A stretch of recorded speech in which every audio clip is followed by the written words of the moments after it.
What's goody? It's your host Jay Rose as always, and I'm here to give my hot takes on this upcoming NBA season. And I know a lot of people's hot takes really be lukewarm takes on the low, scared to take a risk. So I'm gonna try to make my takes actually hot and some unpopular opinions. Let's get into it. Over 90% of the people that watch my content are not subscribed. So if you're messing with the videos, please hit that sub button and the noti bell so you'll get notified every time I upload. But let's get back to the hoops. My first hot take is that the Los Angeles Lakers will be a top 5 seed in the Western Conference. I'll even take it a step further and say a top 4 seed in the Western Conference. I honestly feel like a lot of people have given up on the Los Angeles Lakers. A lot of people think that the duo of LeBron James and Anthony Davis just cannot get it done anymore. And I feel like that's a crazy statement. Even watching them go up against the Denver Nuggets, they did end up losing the series in only 5 games. But that team looked very comparable. I feel like if that team can stay healthy throughout the regular season, get some contributions from D'Lo, which they got last year, get some contributions from a guy like Austin Reeves, even Rui Hachimura, who played really well in the Olympics. If these guys can come out and hoop and stay healthy throughout the year, I think the Lakers have the potential to be a top 4 seed in the Western Conference. AD and LeBron are still 2 top 10-ish players in the NBA for both of them. These are 2 of the most skilled players in the league, 2 of the most offensively sound, and AD is like this close to getting a DPOY. So I just feel like counting the Lakers out is a stupid move. Am I saying they're going to win a championship? I don't know. But I think that team has the potential to do really well in this upcoming regular season for sure. Another team that I feel like is being slept on is the Milwaukee Bucks. And my hot take is that the Milwaukee Bucks are going to maintain high seeding this upcoming season, and they're going to make a conference finals, at least a conference finals appearance. That is my hot take. I feel like with the same case with the Lakers, but probably a little bit worse because the Eastern Conference is getting so much better. We got the Sixers, who just upgraded, got Paul George. We got the Knicks, who just upgraded, got Mikal Bridges, brought back OG Anunoby, who they traded for last season. We got the Pacers, who upgraded, brought in Pascal Siakam, and we saw them go to the conference finals and give the Celtics a run for their money, a real run for their money. So I'm just saying, we forgot about the Bucks. A lot of people forgot about the Bucks. And I'm just saying, I feel like if Damian Lillard can come back and he can give you 26, 27, maybe 28, but that might be stretching it, maybe 28 points per game. Giannis come back, and Giannis is always dominant. No matter when Giannis is on the floor, Giannis is always going to give you at least 28 and 10. And if he can come out and give you those numbers, Dame can come out and give you those numbers. I feel like they got better as well. They got Gary Trent Jr. in here at that number 2 spot, so he's going to play some defense. He's going to shoot some threes. They also got Taurean Prince from the Lakers, who's going to do the same thing. I feel like this is a well-improved team. I feel like their continuity is better. They had a year of playing with each other, and I think they kind of know what direction they want to go in going into this upcoming season. So if Dame is focused, Giannis is going to come back and perform like he always does. I feel like that's a team that can beat anybody in the Eastern Conference at full strength. I believe at the very minimum, the conference finals is a must for this Bucks team, or we're going to have some talks about this Dame trade.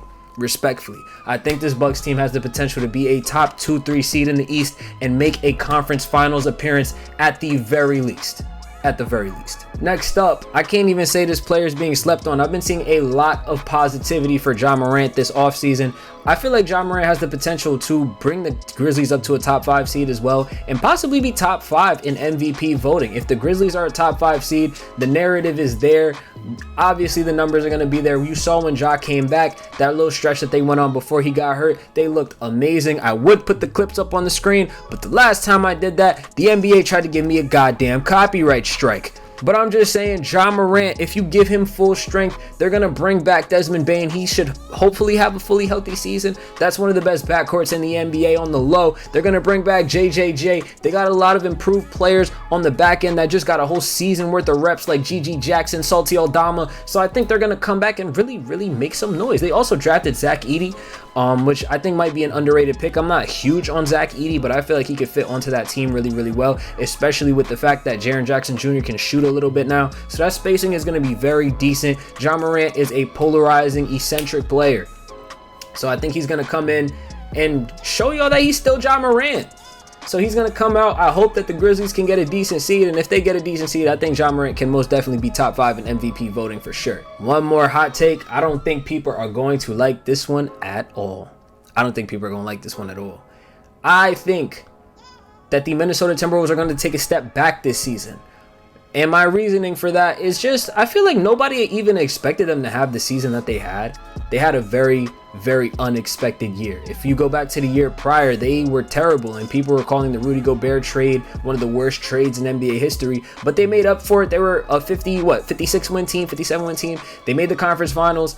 My whole thing is, I feel like the conference finals really gave teams a formula of how to really play that team, and they didn't address any issues that they had. None.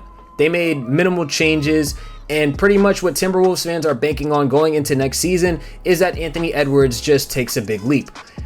Mind you, Anthony Edwards took a big leap last season. I don't know how much bigger of a leap you're going to get in a 1 year span. I think Anthony Edwards is really, really good, but he obviously has his faults. I think as a mid-range shooter, he's a little bit overrated. I think as a ball handler, he's a little bit overrated. And as a playmaker, that's just not his strong suit. So if you force Anthony Edwards to do everything, you got to play make for this team. You got to do this, you got to do that, tire him out. There's a formula there to slow this team down. Not saying that they're going to get stopped completely, but I'm just saying I don't really see another high 50-win season from the Timberwolves. They didn't address any of the issues that they had in the offseason. The only ball handler that they brought in is a rookie, and although I'm very excited to watch Rob Dillingham play, I'm not going to put all of my faith in a rookie for all of those ball handling responsibilities to just completely be taken care of. I could be wrong about that. Rob Dillingham could come in, be a dog, take Mike Conley's start, and now we're having a different conversation. But as of right now, that's just my opinion. I feel like due to the fact that they didn't bring in any free agents, they didn't make any major trades, they still have these three big men that can't really play make that much, and Rudy Gobert can't even score for himself. So I just feel like the issues that they had last season that the Dallas Mavericks used to their advantage are readily available to still be used by a lot of teams, and I just don't think they're going to have as great of a season. Still a playoff team, but I don't think they're going to be like a top 3 seed. I think they might fall out of the top 5. Those are my hot takes going into this NBA season. I hope they was hot enough for you. I hope these were actually some hot takes that most people didn't have, and I feel like they were. But you can let me know down in the comment section below. You can also put some of your own hot takes down in the comment section below. Make sure they're actually hot takes, and I'll catch y'all in the next one.